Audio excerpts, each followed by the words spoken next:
When I set my sights on doing this video review, I thought I'd aim for something a little different, so don't be alarmed. The graphics you're going to see today will at least be 50% awful, because I've replayed the first two levels of Sniper Elite V2 in its max resolution of 720p on PS3, and I've also played the Remastered edition on its max res on PS4. Every 10 seconds or so, I trigger a time machine and the visuals are going to leap backwards and forwards 7 years. I'm also going to run the cutscene side by side to show you what flourishes the developer has decided to add in. Now, if it's not bleedingly obvious which era you're watching, as a guide, all of my PS4 footage comes with that little GrizGaming watermark in the bottom left. The PS3 doesn't, and it will look as though you've smeared Vaseline in your eyes, or you naturally have the vision of somebody who actually participated in World War II against the Germans. All in all, I think you're going to get a pretty good idea of how far along this has come visually. And if you do find all this distracting, check the description for a link to a pure 4K vid of me just smashing through the first 3 levels on Sniper Elite difficulty. Like all my other videos that aren't reviews, it comes with no commentary. All that being said, let's get stuck into the review. When I took aim at the original Sniper Elite V2 in 2012 on PS3, I remember thinking two things. This is short, and this is scrappy. For starters, you could blow through it on a respectable difficulty in about 4 hours plus change. Secondly, it was clear that every facet outside of this experience's draw card, which is shooting people horrifically from another postcode away, was in desperate need of polish. Visuals, movement, controls, storyline, you name it, and it was just acceptable for the time, but it could have been done better. Developmentally, targets were grazed rather than hit square. All that being said, I also recognise that there was a ton of potential with this game. Having this become a continuing franchise worthy of its own niche fanbase of wannabe Lee Harvey Oswalds didn't seem like that long a shot. Fast forward to today, and I'm happy to say that we're on the right side of a 4th major release of this tactical third-person shooter franchise. Sales seem to be pretty strong for the developer, Rebellion. Be that as it may, they've decided to set their sights on the remastered route, to take a shot at hopeless nostalgics like myself. Personally, I was lured out of cover for the chance to actually see my victims without the scope, because as you can see, back in the day this thing was just a murky brown thing. I'll let you be your own judge for how far Rebellion has gone with the visual upgrade, but I think it's pretty good. And I'd also like to say it's great to be back in the boots of the ridiculously grizzled Carl Fairburn, an OSS assassin who sounds like he gargles gravel every morning after a whiskey breakfast. I didn't just come back for the visuals though. I couldn't resist one more opportunity to shoot Adolf right in his mustache.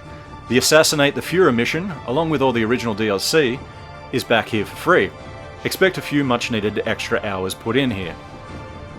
Now, if you've never played a Sniper Elite game, the concept is a little different from your usual shooter, especially when you crank the difficulty up to Sniper Elite. The standard run and gun tactics will get you killed. Ammo for your machine gun is ludicrously low, and the targeting system and damage output for that style of gunplay has pretty much been built to be deliberately obtuse and ineffective. In order to survive, you're going to have to sneak around and get in very close with your well rod, which is a World War II silenced pistol that's useless beyond spitting distance, or you can just read the title of the game and pick up a sniper rifle and do things long range.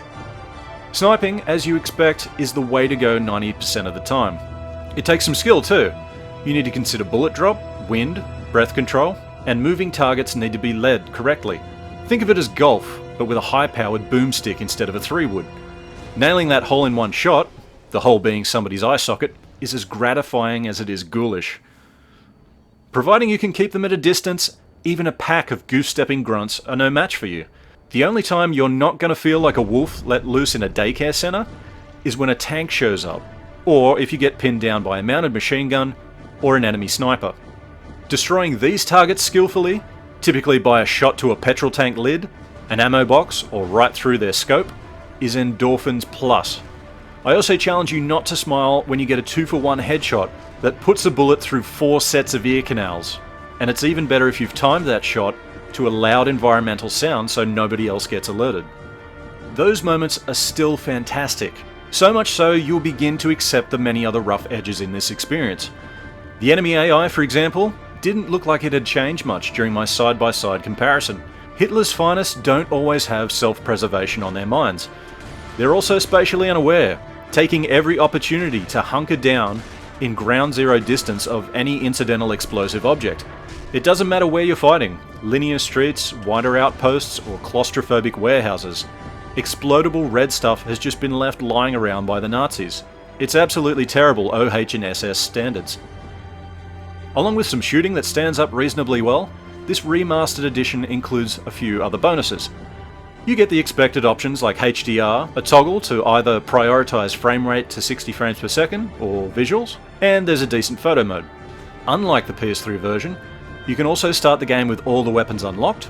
There are a bunch of skins from other Sniper Elite games, and I saw the option to make kill cam more frequent. Why that's not on by default is beyond me. Also, anybody out for a unique online experience can indulge in the criminally underloved multiplayer mode, and this time the player count has been expanded to 16. It boasts 7 modes, like Deathmatch, Distance King, Dog Tag Harvest, and Capture the Flag. Admittedly, while I like it, playing in a multiplayer mode specifically designed for camping isn't for every temperament. I'd also not dare to hope that these servers will be flush with players for very long, so if you want to get into that, you better get in quick. Beyond that, there's not much to say about Remastered. In terms of reasons to return and the visual polish, Rebellion delivers just enough, but they don't exactly blow your mind like a shot to the frontal lobe. Some old problems persist, unfortunately.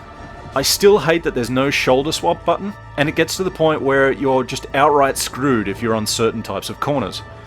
Also, all the texture upgrades in the world haven't solved some unsightly animations and weird physics. As an example, while strafing and aiming, Carl looks like he's got the rubber-banded waist of a He-Man action figure. It's kinda odd. I also got shafted by some dodgy collision detection that hasn't been addressed by the level designers. In rare instances, I'd try to take a shot with my well rod, only to have it hit an invisible lip on a piece of cover. There were far too many times when I was forced to sit there, watching enemy fire lance straight through a solid concrete wall to hit me in the face. That's a pretty ignominious death on Sniper Elite difficulty, let me tell you. These legacy issues, combined with a relatively short runtime, make this remastered package a difficult sell for modern gamers. Yes, the shooting is fun, and the joy is doubled in co-op mode, but everything that's here has been done better in Sniper Elite 3 and Sniper Elite 4, and both of those are priced to sell. Personally, I had fun looking back down this memory lane, but there's just not enough here to warrant pulling the trigger on a purchase.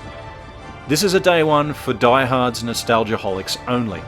If that's not you, I recommend you exercise some textbook sniper patience and wait until this drops to a budget price. Anyway, that's pretty much all I have to say about the game. I'm just going to let the footage run for itself and you get to see the rest of it. Once again, check the description if you want to see pure 4K and the first 3 levels done on Sniper Elite difficulty. As always, thanks for stopping by.